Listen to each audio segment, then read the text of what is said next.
Prepare-se para uma história que desafia tudo o que você pensa saber sobre heróis e vilões.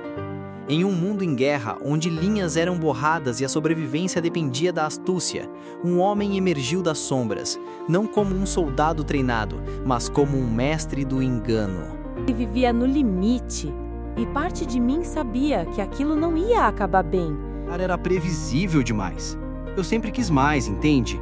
Para ele, a guerra parecia ser apenas mais um grande golpe. De ladrão de cofres a espião condecorado pelos seus inimigos.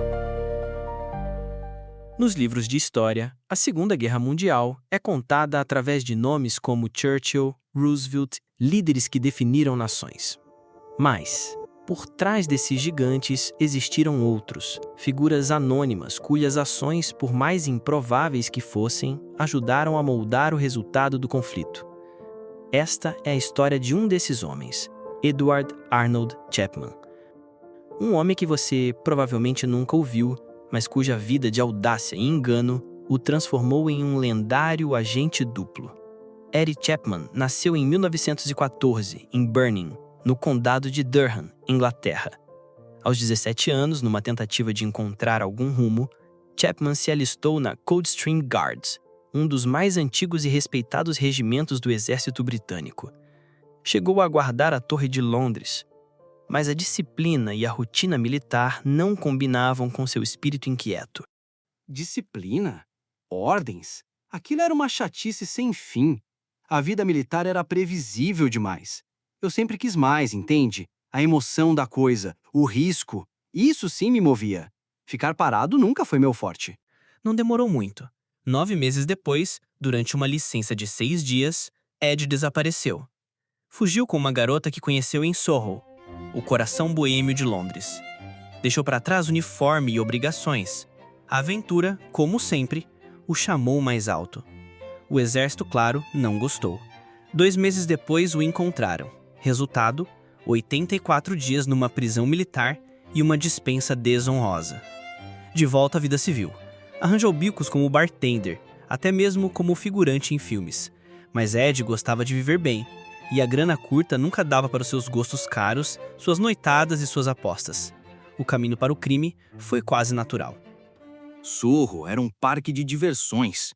E eu tava lá para brincar. Um pouco de trabalho aqui, um filme ali, mas a grana de verdade, a emoção de verdade, não estava nesses lugares. Estava em outro tipo de jogo. Fraudes, pequenos roubos. Ed começou a construir uma reputação no submundo. Sua primeira condenação como civil não tardou. 2 meses na prisão por falsificar um cheque. Para muitos, seria um alerta. Para Ed, foi só um degrau. Ele estava destinado a coisas maiores, ou pelo menos mais perigosas. E ele não decepcionou. Chapman se tornou um especialista em arrombar cofres, juntando-se a gangues no West End de Londres. Eles tinham um método peculiar, usavam gelimite, um tipo de dinamite, para explodir os obstáculos. Logo ficaram conhecidos como a Gangue da Gelatina. Em um de seus golpes mais ousados, com a ajuda de um antigo companheiro de cela, James Wallace Hunt, Ed mostrou todo o seu talento para o disfarce. Vestido como funcionário da companhia de água, conseguiu entrar numa casa na Edgewater Road. De lá, abriu um buraco na parede e invadiu a loja ao lado. O cofre foi elevado e aberto, claro, com gelinite. A Gangue da Gelatina deixava sua marca explosiva. Mas a sorte, essa companheira instável, virou-lhe as costas na Escócia. Preso por explodir o cofre da cooperativa de Edimburgo, foi solto sob fiança. Em vez de sumir discretamente, Chapman fez o que sempre fazia. Buscou mais confusão. Fugiu para Jersey, uma pequena ilha no Canal da Mancha.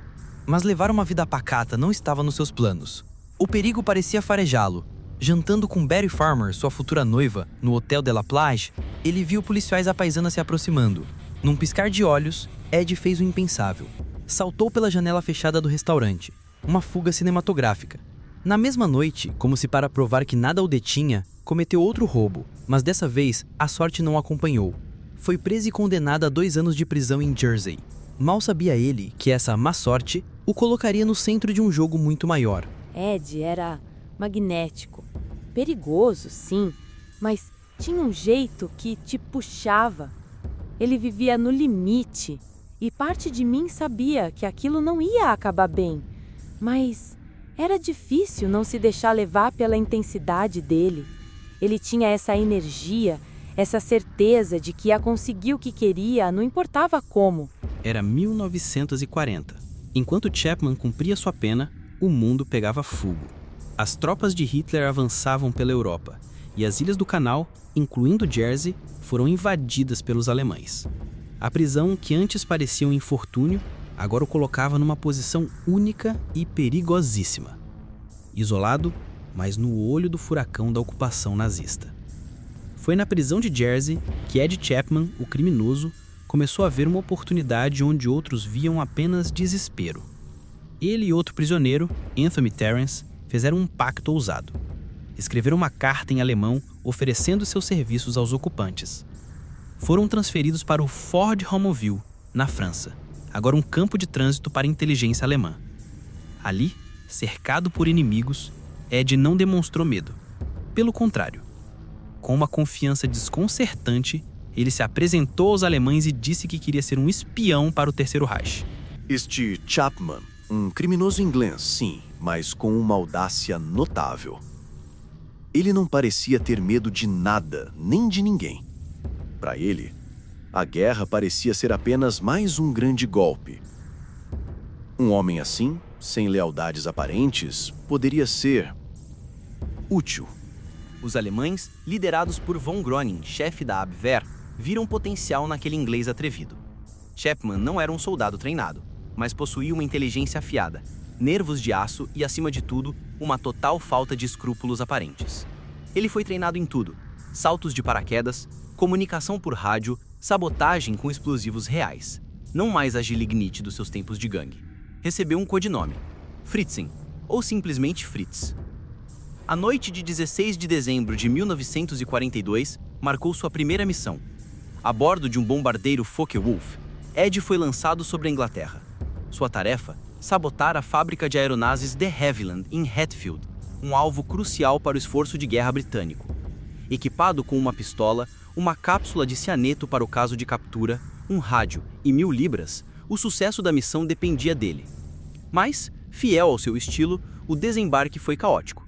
Ele ficou preso na escotilha do avião e, quando finalmente se soltou, caiu, muito longe do alvo. O que Fritz não sabia era que cada passo seu estava sendo vigiado. Os britânicos, graças à sua máquina de decifração Ultra, sabiam de sua chegada. O MI5, o Serviço de Inteligência Interna, já tinha planos. A seção B1A, especializada em contra-espionagem, queria capturá-lo e, se possível, transformá-lo. Mas como fazer isso sem revelar que liam as mensagens secretas alemãs? A Operação Nightcap foi posta em ação. A RAF seguiria seu avião e a polícia local o prenderia como um simples desertor. Chapman era, para dizer um mínimo, um ativo volátil. Um criminoso inveterado com um talento notável para a autopreservação e uma audácia quase teatral. A questão não era se ele era confiável. Claramente não era no sentido tradicional.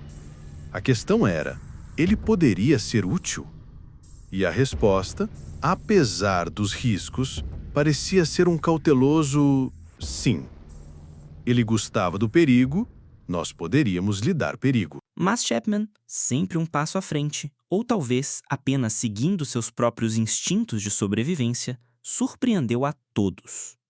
Pouco depois de pousar, ele caminhou até a delegacia mais próxima e se entregou. E mais, ofereceu seus serviços ao MI5. Depois de um intenso interrogatório no Campo 020, o centro de interrogatório secreto em Londres, a decisão foi tomada. Ed Chapman, o Fritz para os alemães, se tornaria o agente zigue-zague para os britânicos. Um agente duplo no coração da máquina de guerra nazista. O jogo de espelhos estava apenas começando. A vida de Ed Chapman havia se transformado em uma vertiginosa dança entre dois inimigos mortais. Para os alemães, ele era um espião valioso. Para os britânicos, uma arma secreta de valor inestimável. Mas a quem ele era realmente leal? A audácia de zigue-zague o levaria à glória ou à sua própria destruição? As apostas nunca foram tão altas.